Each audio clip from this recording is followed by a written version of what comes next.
విశ్వాసం. విశ్వాసం అంటే నమ్మడం.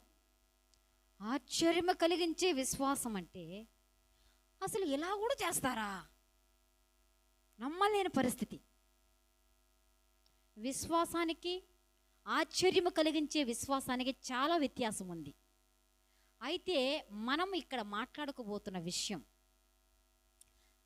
దేవునికి ఆశ్చర్యం కలిగించిందంట వారి యొక్క విశ్వాసం వలన. ఏం కలిగింది? దేవునికే ఆశ్చర్యం.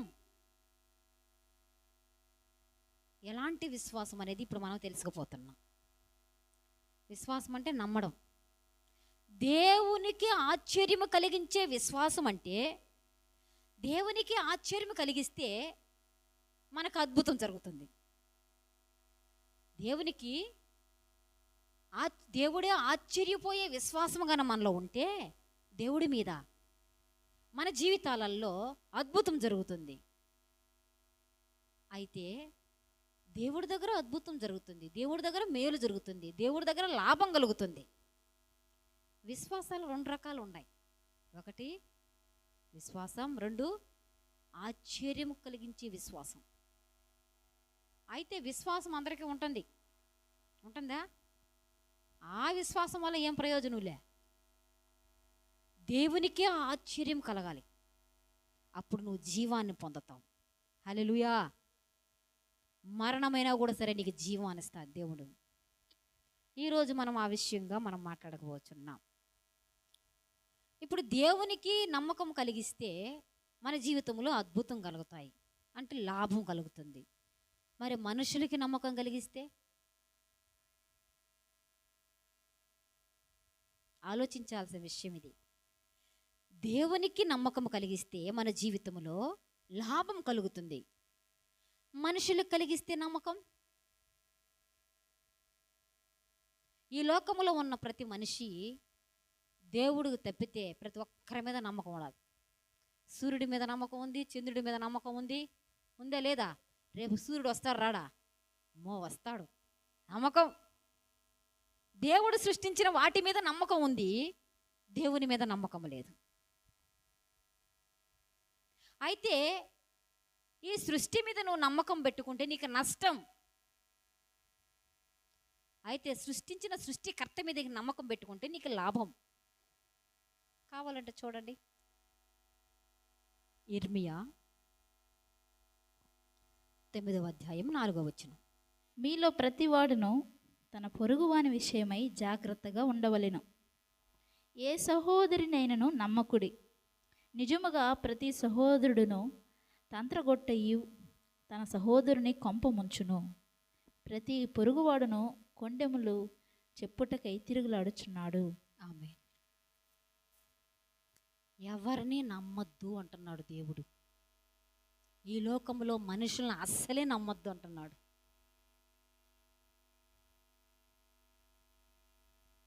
ఎవరన్నా నమ్ముతున్నారా? మనుషులను నమ్మి మోసపోయిన ఉండారా?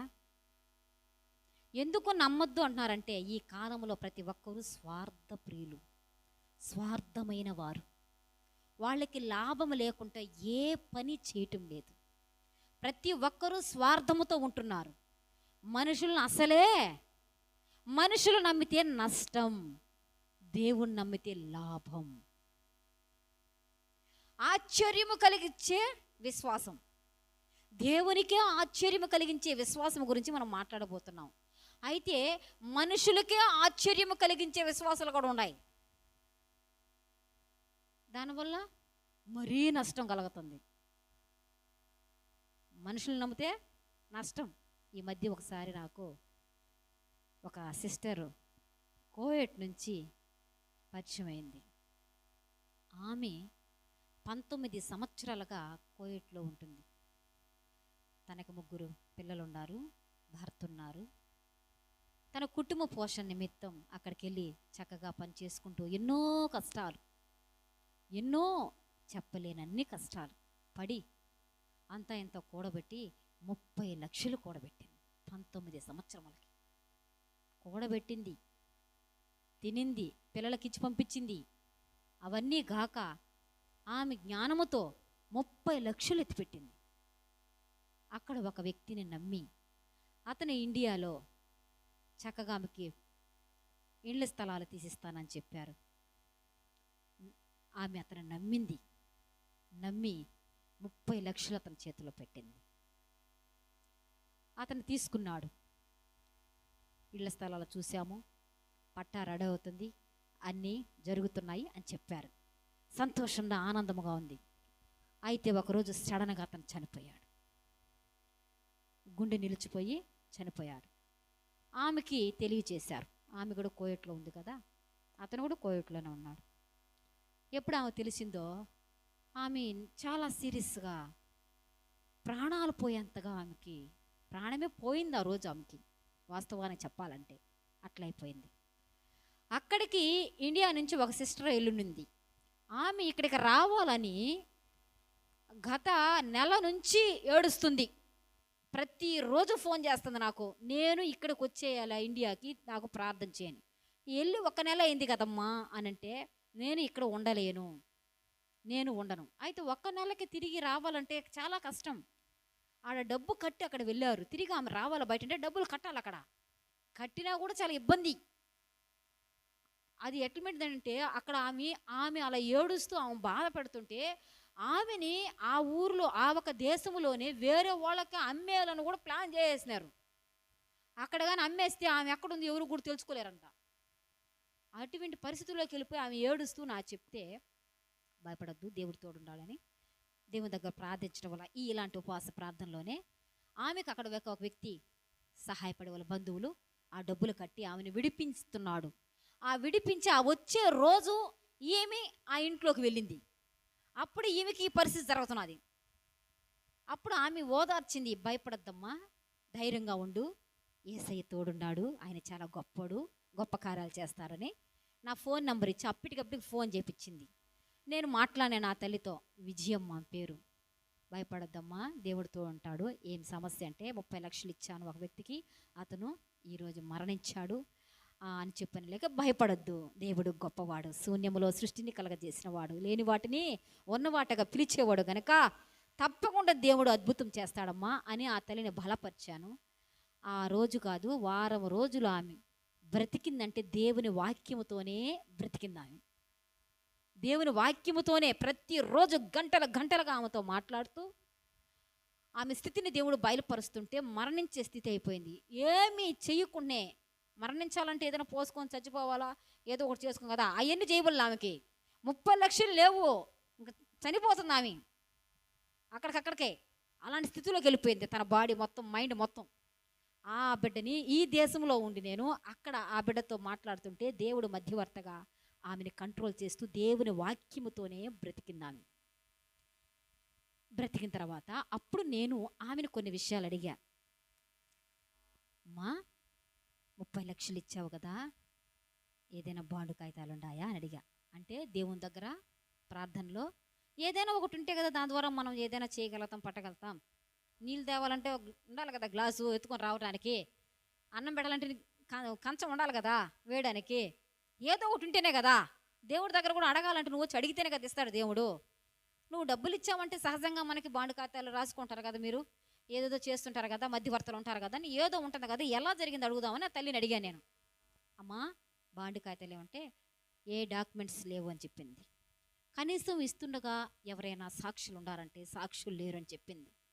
కనీసం ఫోన్లో అయినా అతనికి ఇంత ఇచ్చానని రాసి పెట్టింది, వేసి పెట్టింది, ఫోన్పే చేసి పెట్టింది ఏమైనా ఉందంటే ఏమీ లేదని చెప్పింది. 30 లక్షలు. మీరు కూడా ఆశ్చర్యపోతున్నారు. 30 లక్షలు ఏ డాక్యుమెంట్స్ లేకుండా అతని దగ్గర ఇచ్చింది. అతనికి అనారోగ్యం, బాగానే ఉన్నాడు, టక్కుమని గుండె నిలిచి చనిపోయినాడు. డబ్బులు అతని ఇంటికి చేర్చినాడు. అతని ఇల్లు చూశాడు, స్థలాలు చూశాడు, అన్నీ రెడీ చేసి పెట్టున్నాను, ఇస్తాను, పెడతాను అని చెప్తూనే ఉన్నాడు. నమ్మింది. కానీ 30 లక్షలు అతని చేతిలో చేరింది, అతను చనిపోయాడు. ఇది మనుషులకి ఆశ్చర్యం కలిగించేది. తిరిగి ఇంకెప్పటికీ సంపాదిస్తుంది అంత డబ్బు తన బిడ్డలకి. తన కష్టం, తన యవ్వన వయసు నుంచి కష్టపడింది. తిరిగి ఇంక ఎప్పటికీ అంత సొత్తు బ్రతుకుంటే ఒకటి, చచ్చినా ఒకటే. ఇంకా ఆ తల్లికి ఆ మనసు వచ్చేస్తుంది. తన జనాంగం మధ్య, తన బంధువుల మధ్య ఎంతో రోషంగా బ్రతుకుతునింది. మనుషులు నమ్మితే నష్టం. మనుషులు నమ్మితే మనుషులకే ఆశ్చర్యం కలిగించే నష్టం ఇదైతే. ఈ విషయం నేను కొంతమందితో పంచుకున్నప్పుడు, ఇక సాక్షులుగా కొంతమందితో చెప్తున్నప్పుడు ఆశ్చర్యపడ్డారు. ఏ డాక్యుమెంట్స్ లేకుండా, కనీసం ఒక కాగితం కూడా లేకుండా, ఒక మనిషి లేకుండా, ఏ ఆధారం లేకుండా ఎవరైనా ఇలాంటి పని చేస్తారా? ఒక్క 10,000 ఇవ్వాలంటే ఎన్నిసార్లు అడిగిస్తావమ్మా? ఒక 50,000, 1,00,000 తీసుకోవాలంటే బాండికాయతో రాస్తారు, రాయరమ్మా? 30 లక్షలు. మనుషులకి ఆశ్చర్యం కలిగించే నమ్మకం. అట్ట నమ్మింది ఆ తల్లి.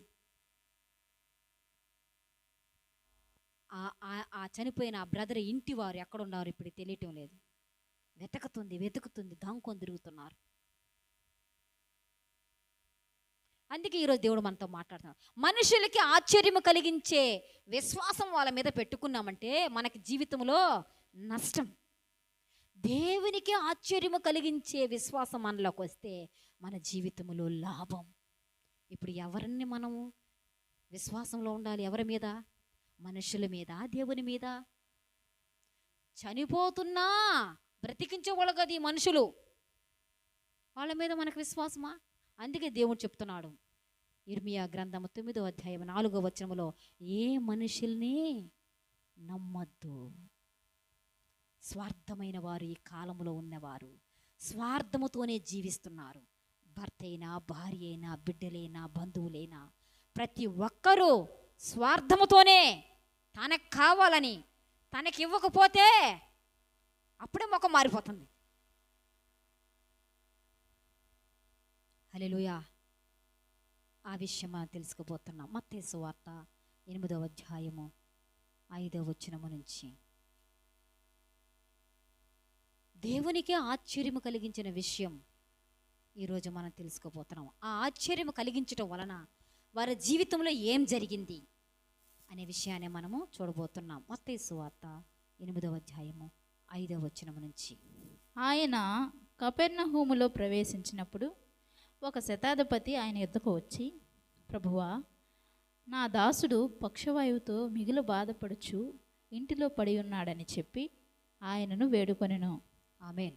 యేసు ప్రభువారు తిరుగుతున్న రోజుల్లో అప్పుడు ఆయన ప్రతి గ్రామానికి వెళ్ళి ప్రతి ఒక్కరిని దగ్గరగా చూచి వాళ్ళ బాధలు విని వాళ్ళతో మాట్లాడి వాళ్ళకున్న వ్యాధి బాధల్ని స్వస్థపరుస్తూ, పరలోక రాజ్యము సమీపించింది, అందరూ సిద్ధపడండి, అందరూ మారు మనసు పొందండి, మారు మనసు పొందితేనే స్వర్గం వస్తుంది మనకి, మనిషిలాగా బ్రతకండి అని చెప్పడానికి అన్ని ఊర్లకి వెళ్ళి సువార్త చెప్తుంటే, ఆ దినములో ఒక శతాధిపతి వచ్చి యేసయ్య దగ్గరకు వచ్చాడంట. యేసయ్య గురించి తెలుసుకున్నాడంట. ఆయన దేవుని బిడ్డ కాదు, ఆయన దేవుని గురించి తెలుసుకున్నాడు.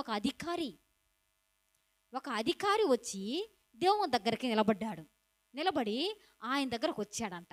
ఇప్పుడు ఏం జరిగింది చూద్దాం.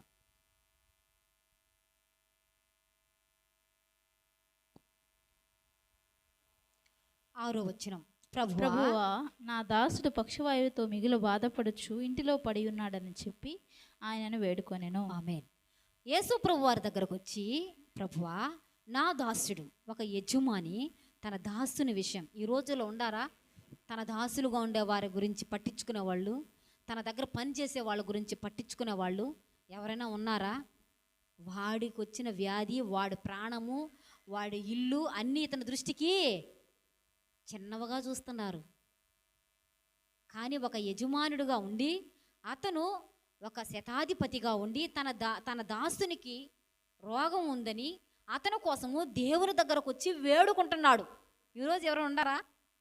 యజమానుడుగా ఉన్న వ్యక్తి తన దాసుని నిమిత్తం దేవుని సన్నిధికి వచ్చి వేడుకున్నవారు. ఆ రోజుల్లో ఎంత మంచివారు ఉన్నారు ఒకసారి ఆలోచించండి. ఈ రోజుల్లో మనల్ని గురించి వేడుకునే వాళ్ళు ఎవరు లేరు. ఉండారు అంటే దేవుడు మనసు కల్లవారు వాళ్ళు, ఇతరుల గురించి. అందుకే దేవుడు అంటాడు, ఏమంటాడు? నిన్ను వలే నీ పొరుగు వారిని ప్రేమించు. నీ పొరుగు వారిని ప్రేమించు. నిన్ను ఎలా ప్రేమించుకుంటావో నీ గురించి ఎలా పట్టించుకుంటావో, నువ్వెలా ఆనందంగా ఉండాలనుకుంటావో, నువ్వెలా సంతోషంగా ఉండాలనుకుంటావో, నువ్వెలా ఆరోగ్యంగా ఉండాలనుకుంటావో, అదే విధముగా నా పొరుగు వారు కూడా ఉండాలి అని కోరుకోమంటాడు యేసు ప్రభువారు. హల్లెలూయా. ఆ శతాధిపతి వచ్చి యేసు ప్రభు వేడుకోవడం వేరు, మాట్లాడడం వేరు. అతనికి ఇలా ఉందండి. వేడుకోవడం అంటే ఒక దాసుని గురించి యజమానుడు దేవుని దగ్గరకు వచ్చి ఎలా వేడుకుంటున్నాడు, అయ్యా నా దాసుడు రోగిగా ఉండాడయ్యా అనేసి ఆయన వేడుకుంటున్నాడంట. యేసు నేను వచ్చి వాని స్వస్థపరిచిదనని అతనితో చెప్పగా, యేసు ప్రభు అంత అధికారి వచ్చి తన దాసుని విషయమై ఆయన వేడుకుంటుంటే ఆ మనసును చూశాడు యేసు ప్రభు వారు. చూసి నేను వచ్చి అతను బాగు చేస్తాను అని అడిగాడు. అన్నప్పుడు అతను ఏమంటున్నాడు చూద్దాం. ఆ శతాధిపతి ప్రభువా నీవు నా ఇంటిలోనికి వచ్చుటకు నేను పాత్రుడను కాను. నీవు మాట మాత్రము సెలవిమ్ము, అప్పుడు నా దాసుడు స్వస్థపరచబడును. ఆమేన్. ఏమన్నాడండి? నీవు నా ఇంటిలోనికి వచ్చుటకు నేను పాత్రుని కాదు, నేను యోగ్యుని కాదు. యేసు ప్రభువారు ఈరోజు మన ఇంట్లోకి, మన హృదయంలోనికి వచ్చారంటే మనం యోగ్యులు అనుకుంటున్నారా? ఎందుకు? పనికిరాని వారు, మట్టివారు, పురిగివారు, పెంటవారం. అసలు చెప్పాలంటే దేనికి పనికి వస్తాం మన మనిషి? ఈ లోకంలో ప్రతిదీ, దేవుడు సృష్టించిన ప్రతిదీ పనికి వస్తున్నది. కానీ మనిషి మన ఇంటికి వచ్చాడు యేసు ప్రభువారు. యేసు ప్రభువారు వాళ్ళ దేవుడు, వీళ్ళ దేవుడు. ఆయన చాలామంది మాట్లాడతారు. నీ ఇంటిలోకి ఆయన అంటున్నాడు. దేవుడిని ఎరగని వ్యక్తి అతను. ఆయన గురించి తెలుసుకున్నాడు, ఆయన గొప్పతనం తెలుసుకున్నాడు. ఆయన అడుగుతాడు యేసు ప్రభువారిని, యేసయ్యా నువ్వు మా ఇంటికి వస్తావా? మీరు మా ఇంటికి వస్తావా? నేను యోగ్యుణ్ణి కాదు. ఏమంటాడు అక్కడ? నీవు నా ఇంటిలోనికి వచ్చుటకు నేను పాత్రుడు కాను. ఎంత మాట! యేసు ప్రభువారు అతను చూస్తున్నాడు. నీ దాసుడికి బాగాలేదన్నావు, అతనికి వచ్చి నేను బాగా చేస్తున్నాను అన్నాను. నీవు అడుగుతున్న ఆ మనస్సును బట్టి ఒక యజమానుడే ఉండి తన దాసుని విషయంగా ఇంతగా నన్ను వేడుకుంటున్నాడు కనుక తన ఇంటికి వెళ్ళాలి అని తన మనస్సు కలిగింది. ఆ దాసుడు ఎటువంటి వాడైతే ఈ యజమానుడు నన్ను చదువుతున్నాడు, ఆ దాసుడు ఎంత మంచివాడైతే, ఆ దాసుడు ఎంత విశ్వాసంగా ఉంటే ఈ యజమానుడికి, ఈ యజమానుడు అటువంటి దాసుడిని కాపాడుకోవాలని నా దగ్గరకు వచ్చి వేడుకుంటున్నాడని, ఆ దాసుని బాగు చేయాలని యేసు ప్రభువారు నీ ఇంటికి నేను వస్తానని చెప్తాడు. అప్పుడు ఆయన శతాధిపతి అంటాడు, మీరు మా ఇంటికి వచ్చుటకు నేను పాత్రుణ్ణి కాను. అది ఎలాగా? నేను రాకపోతే ఎలాగా? ఆ రోగి ఎలా స్వస్థపడతాడు అని యేసు ప్రభువారు అతని వైపు చూస్తుంటే అతను అంటాడు ఒక మాట, నీవు మాట మాత్రము సెలవిమ్ము, నీవు మాట మాత్రము సెలవిమ్ము, అప్పుడు నా దాసుడు స్వస్థపరచబడును. హల్లెలూయా. ఎంత విశ్వాసం అండి!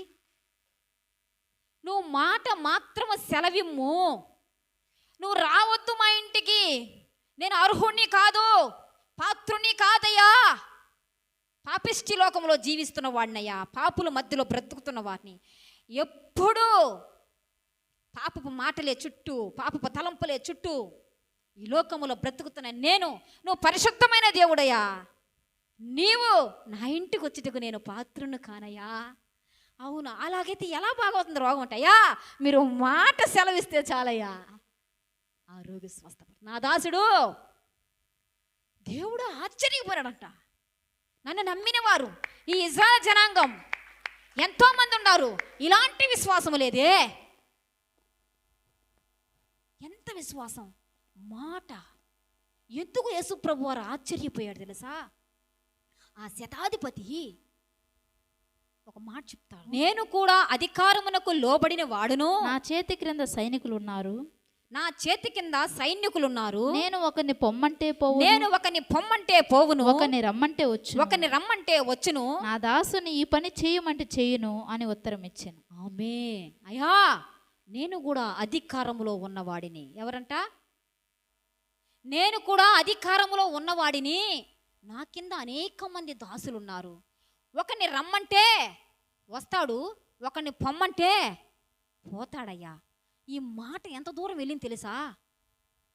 అంటే మీరు ఇక్కడ మాట్లాడితే చాలు అక్కడ అతను స్వస్థత పొందుతాడంటే, స్వస్థత ఇక్కడ నుంచి బయలుదేరి అక్కడికి వెళ్తున్నది.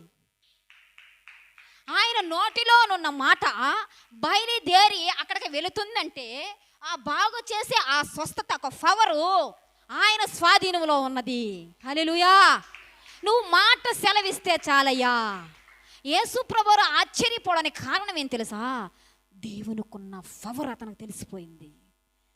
దేవునికి ఏం పవర్ ఉంది, దేవునికి ఏ శక్తి ఉంది, దేవుని కింద ఏమి దాసులుగా ఉంటున్నాయి, దేవుని దగ్గర ఏం పని చేస్తున్నాయి, ఈయనకున్న అధికారం ఏమిటి అని అతనికి తెలిసిపోయి ఉన్నది.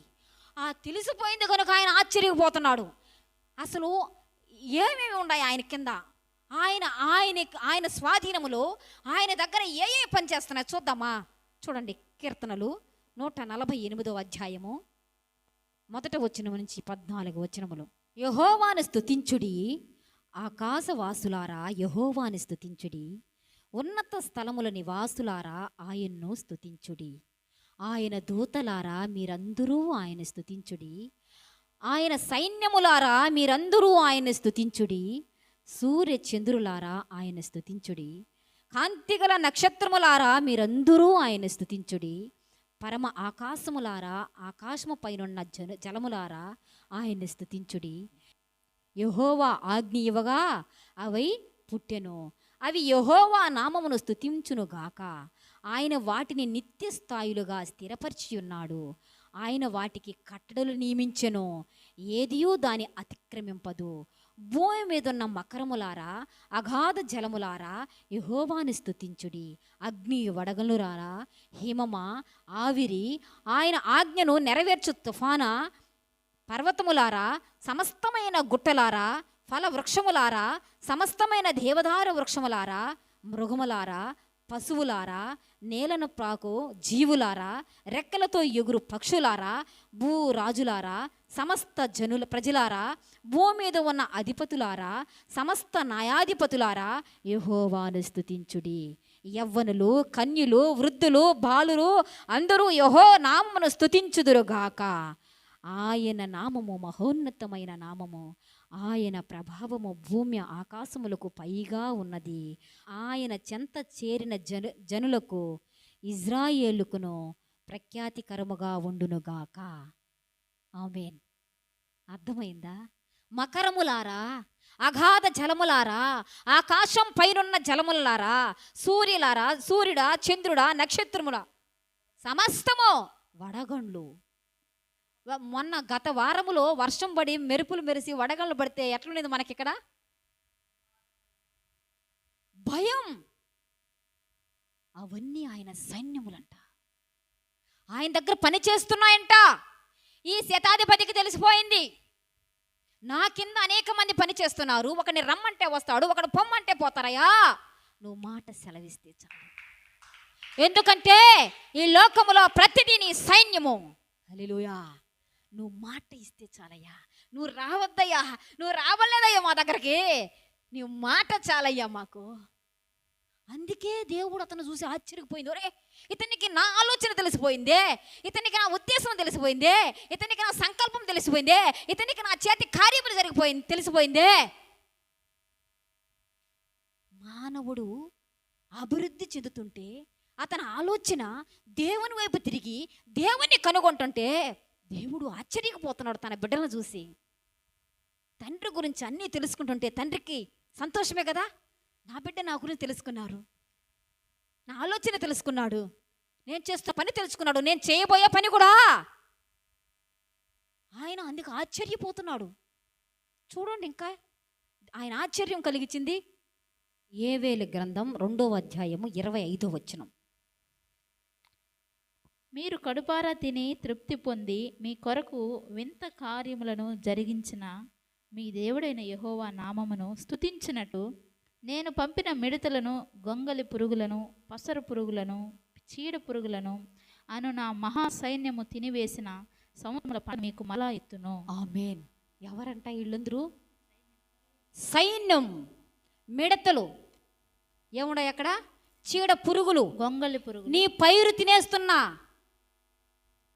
పసర పురుగులు, గొంగలు చీడ పురుగులు, గొంగులు పురుగులు, ఏ వ్యాధి అయినా, ఏ బాధ అయినా అన్నీ ఎవరి సైన్యం అంట?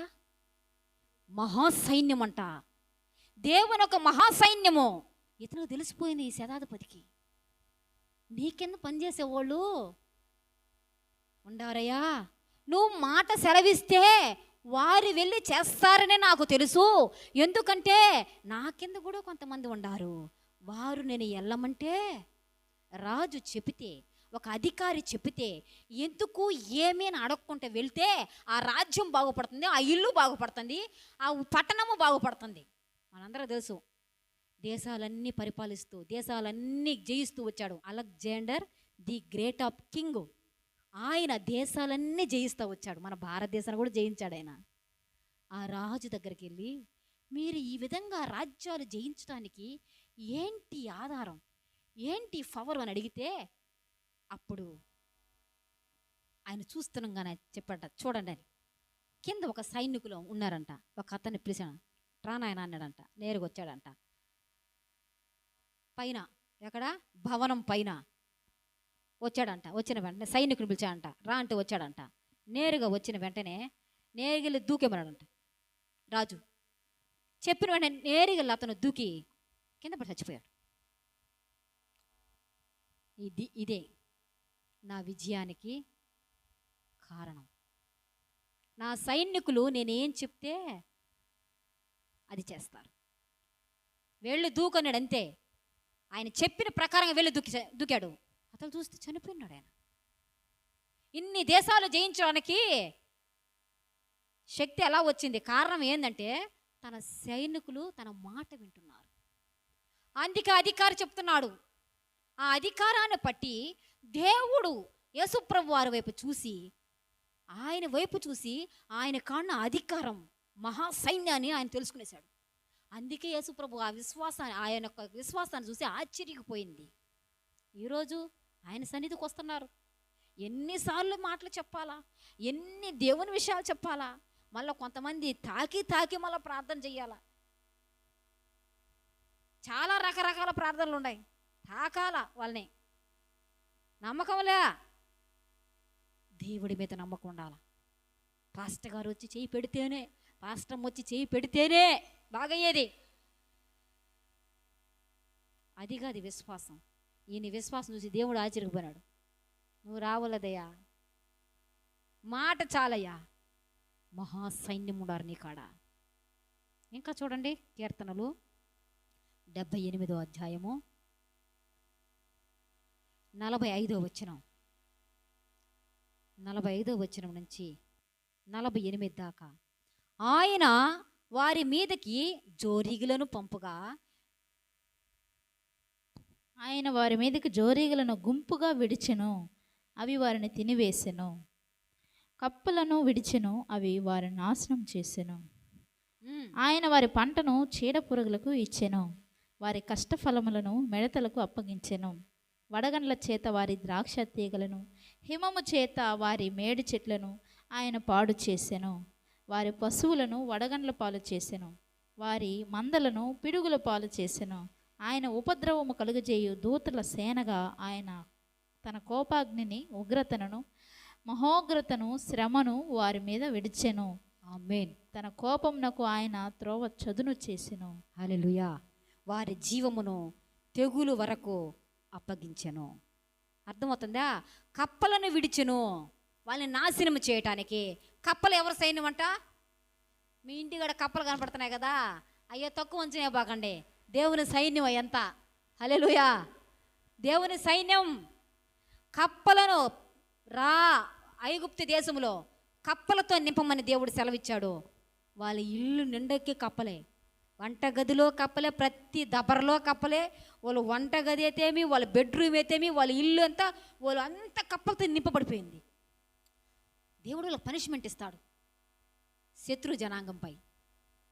ఆయన సైన్యం కప్పలు. రెండోది వచ్చి ఆయన వారి పంటను చీడ పురుగులకు అప్పచెప్పెను. ఆయన అప్పచెప్తే ఏమవుతుంది తెలుసా? ఈ మధ్య మిడతలు వచ్చాయి, వచ్చేట వాలి రెప్పపాట్లు తినేళ్తున్నాయి. రెప్పపాట్లో గుంపులు గుంపులకు వచ్చి అటు వాలి అట్లేసే చాలు పంట ఉండేదిలే. భయపడిపోయినారు. ఆ విధంగా మన ఒక ఆంధ్ర పక్క కూడా వచ్చిందని కూడా యూట్యూబ్లో వదిలారు. చూసారో చూడలేదే మీరు? అయితే దేవుడు కృపను బట్టి మన పక్కకు రాలా. ఆ మారగా పంట తినేయాల, ఈ దేశంలో పంట వద్దు అని కూడా దేవుడు పంపిస్తాడు. ఇవన్నీ ఆయన సైన్యం అని చెప్తున్నాడు. ఆయన కప్పలను విడిచెను, వారిని నాశనం చేసెను. ఆయన వారి పంటను చీడ పురుగులకి అప్పచెప్పాను, వారి కష్టాలు ఫాలోడుకు మిడతలకు అప్పచెప్పాడు. వడగండ్లు ఏమేమి కనుక కప్పలు, చీడ పురుగులు, మిడతలు, వడగండ్లు, హిమము అంటే మంచు, మళ్ళా వడగండ్లు, పిడుగులు. చూసామండి ఏమేమి దేవుని సైన్యం అర్థమవుతుందా?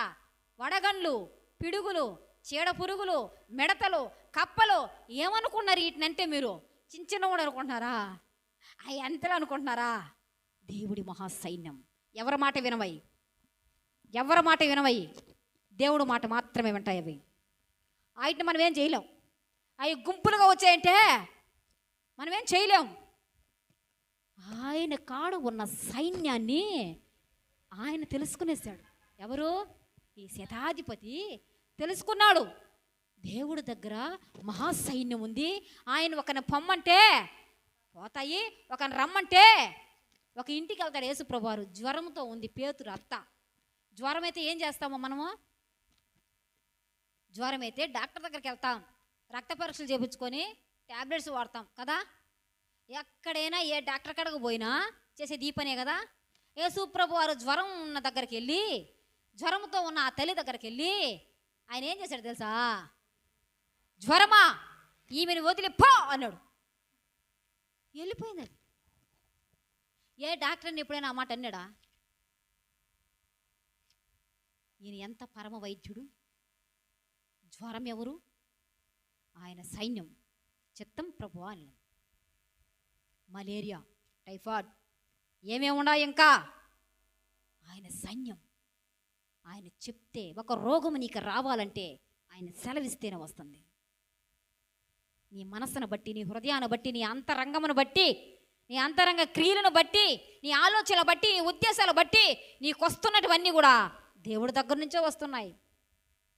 కొన్ని నువ్వు తెచ్చుకుంటున్నావు, కొన్ని దేవుడి దగ్గర నుంచి వస్తున్నాయి, కొన్ని సాతాను పెడుతుంది. సాతాను పెడితే మన నిలవలేవులే. ప్రియమైన బిడ్డలారా, మహాసైన్యం, దేవుని యొక్క సైన్యం ఏమేమిటివి? ఈ సృష్టి మొత్తం ఆయన చేతిలో ఆయుధం. ఈ సృష్టి ఆయన చేతిలో ఉన్న ఆయుధం. ఆయన యొక్క ఆయుధముతో మనమా ఏమైనా చేయగలమా? ఆయన అన్నాడు,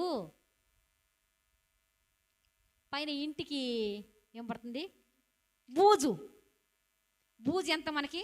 బూజుని లెక్క చేస్తాం మనము. బూజుతో కొడతామన్నాడు ఆయన.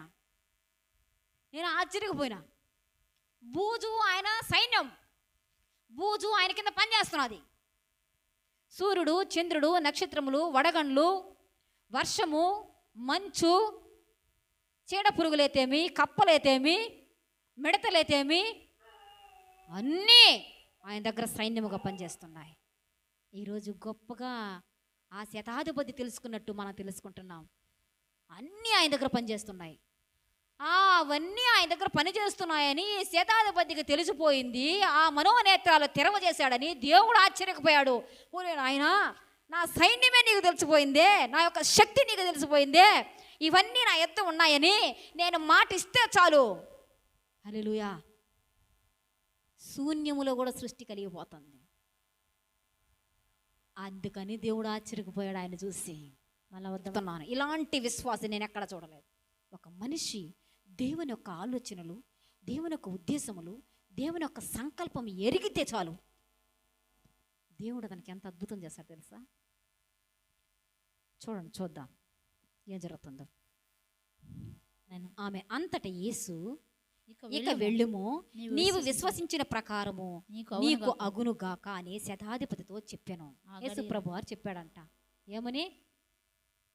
నాయనా, నీ విశ్వాసము గొప్పది. నీకున్నంత విశ్వాసము ఇంతకాలము దేవుణ్ణి నమ్ముకున్నా వీళ్ళలో ఎవరిని కూడా నేను చూడలేదు. గనుక నువ్వు వెళ్ళు, నువ్వు అనుకున్న రీతిగా నీకు జరుగుతుంది అన్నాడు. ఇది జరుగుతుందో జరుగుతుంది చెప్పలే ఆయన. నువ్వు ఏమనుకున్నావు? నువ్వు ఏమనుకొని వచ్చావో ఇక్కడికి? నీకేం కావాలని వచ్చావో? నువ్వు నమ్మితే నా మహిమను చూస్తావు. దేవుడు వెళ్ళు, అలాగే జరుగుతుంది. ఈ మాట సత్యం. ఏం జరిగింది తెలుసా? చూడండి. ఆ గడియలోనే అతని దాసుడు స్వస్థత నందెను. ఆయన దాసుడు స్వస్థత. ఏ గడియలో? యేసు ప్రభువారు ఎప్పుడైతే ఆ ఒక శతాధిపతితో, నీ విశ్వాసము చాలా గొప్పది నాయనా, ఒక యజమానుడి ఉండి ఒక దాసుని విషయంగా దేవుని దగ్గరకు వచ్చి వేడుకునే విధానములో నీ అధికారాన్ని బట్టి నాకున్న అధికారాన్ని గుర్తించడం. చాలామంది కనీసం మనిషికి విలువ ఇచ్చేది కూడా తక్కువ. ఎక్కడ మనిషికి విలువ లేకపోతున్నారు. దేవుడు చెప్తాడు, వారి వారి స్థితిని బట్టి, వారి వారి పనిని బట్టి వాళ్ళని గౌరవించమంటాడు దేవుడు. వారి వారి పనిని బట్టి సీఎంని గౌరవించటం, ఒక పోలీస్ అధికారిని గౌరవించటం, ఒక టీచర్ని గౌరవించటం, ఒక బస్ డ్రైవర్ని గౌరవించటం, నర్సుని గౌరవించటం, సామాన్య మానవుడిని గౌరవించటం. ఎవరికైనా గౌరవం అనేది ఉంది. ఎందుకంటే అందరినీ ఆయన రక్తంతోనే కడిగాడు, ఆయన రక్తంతోనే కొన్నాడు. కనీసం మనిషికి కూడా విలువీయకుండా మాట్లాడతారండి. వాళ్ళు మనుషులే కాదు. మనిషికి విలువిచ్చి దేవాతి దేవుడే ఈ లోకానికి వచ్చి తన ప్రాణాన్ని పెట్టాడు. మనిషికి ఉన్న ఒక పవర్ ఏంటో దేవుడికి తెలుసు, మనిషికి ఉన్న శక్తి ఏంటో దేవుడు తెలుసు. అందుకనే దేవాతి దేవుడు వచ్చి ఈ మానవుల నిమిత్తం ప్రాణం పెట్టాడంటే నువ్వు నేను ఎంత సాటి మనిషిని ఒక మనిషిగాన్న గౌరవించాలి లేదా? ఆ మనిషి మాట్లాడుతుంటే కనీసం నిలబడి వినాలా లేదా? సరే విన్ను ఏదో ఒక కార్యం చెప్పాలా లేదా? గమనించాలి. అది గమనించేది అందరికీ రాదు. దేవుని స్వరూపం ఉన్నవారు, దేవుని శక్తి పొందుకున్నవారు, దేవుని ఏర్పాట్లో ఉన్నవారికి మాత్రమే అర్థమవుతుంది ఈ లోకములో ఉన్న ప్రతి ఒక్కరు ఎంతో విలువైన వారు. అందుకని ఈ లోకానికి వచ్చి ఉన్నారు. వీరందరినీ మనం గౌరవించాలా అనేసి వాళ్ళకి అర్థమవుతుంది. అందుకే ఈ శతాధిపతి తన దాసుని ప్రేమించి, తన దాసుడు ఎంత విలువైన వాడని వచ్చి ఆయన దేవుని సన్నిధిలో అడిగిన విధానాన్ని బట్టి యేసు ప్రభు వారికున్న అధికారాన్ని, యేసు ప్రభుకున్న ఉన్నతమైన స్థానాన్ని ఆయన గుర్తించటం అంటే అది గొప్ప విషయం. అంత గొప్ప విషయం. ఆకాశము, సూర్యచంద్రులు, నక్షత్రములు, సముద్రములు, కొండలు, జీవరాశులు అందరూ ఆయన సైన్యం. ఎక్కడి నుంచి తప్పించుకుంటావు నువ్వు? ఎందులో ఉంచి తప్పించుకుంటావు నువ్వు? ఆయనకి వేరుగా ఉండి ఎలా బ్రతకగలుగుతావు నువ్వు? ఒకసారి అనుకుందాం మనం. అన్నీ ఆయనవే, నువ్వు కూడా ఆయన బిడ్డవే.